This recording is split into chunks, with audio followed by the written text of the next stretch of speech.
朋友们好，我们继续来看2024年的兰展。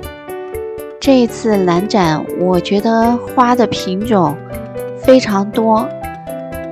因为这一段时间呢，我也养了很多除了蝴蝶兰以外的兰花，比方说卡特兰呀、兜兰呀、石斛兰。所以这一次在看兰展的时候呢，心里就要有数得多。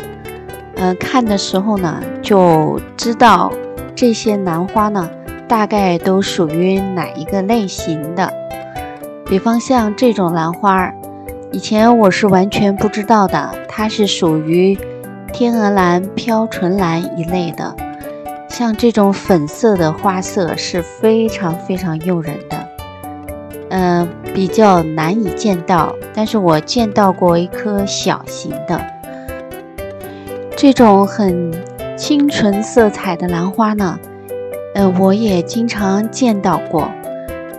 这颗应该是一颗蕙兰。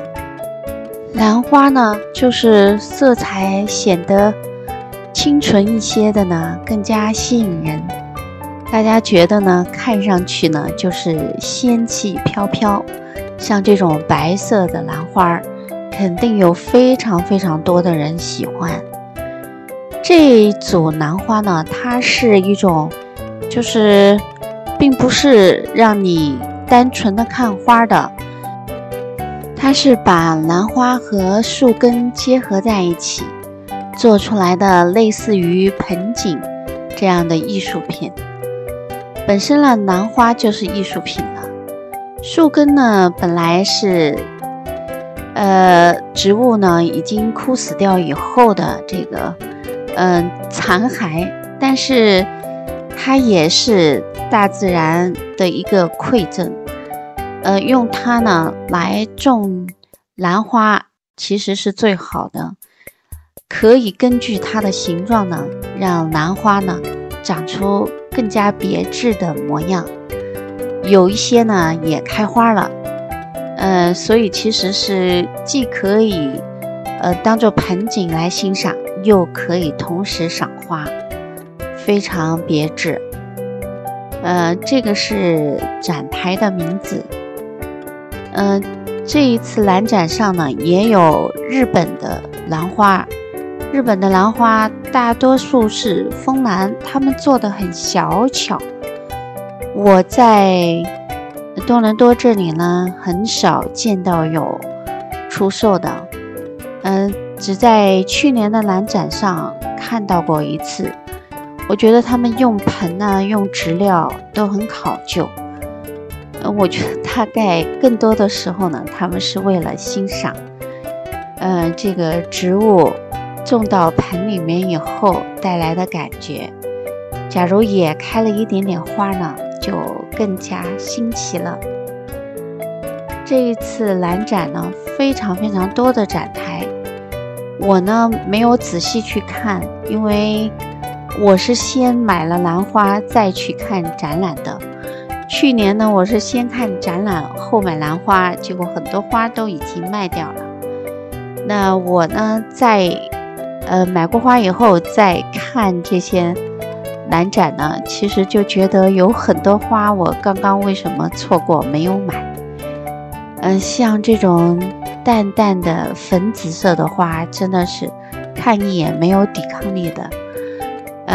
绿色的天鹅兰呢，更加吸引人了。我呢，很幸运的拥有了一颗，不过现在它正在发新芽，期待呢今年秋天的时候能够把它养好，让它开花。养兰花呢，能够享受它的花呢是最好的。那享受它从萌芽到开花的过程呢，也是很美好的。欣赏不属于自己的兰花呢，也依然非常美好。我在看兰展的时候呢，就觉得这个世上美妙的东西实在是太多了，仅仅兰花这一样就已经令人眼花缭乱，要想完全拥有呢，几乎是不可能的。那我觉得就是说，它也提示到我在这个世上有很多美好的东西，我们只能用心去欣赏，去赞美它呢，并不一定都会属于我们。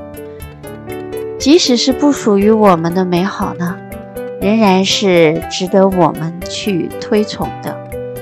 所以欣赏是人性当中一种非常美好的心态。好的，关于这一次南展呢，我就和大家分享到这里，谢谢大家的观看，欢迎大家订阅、分享与点赞，我们下期再见。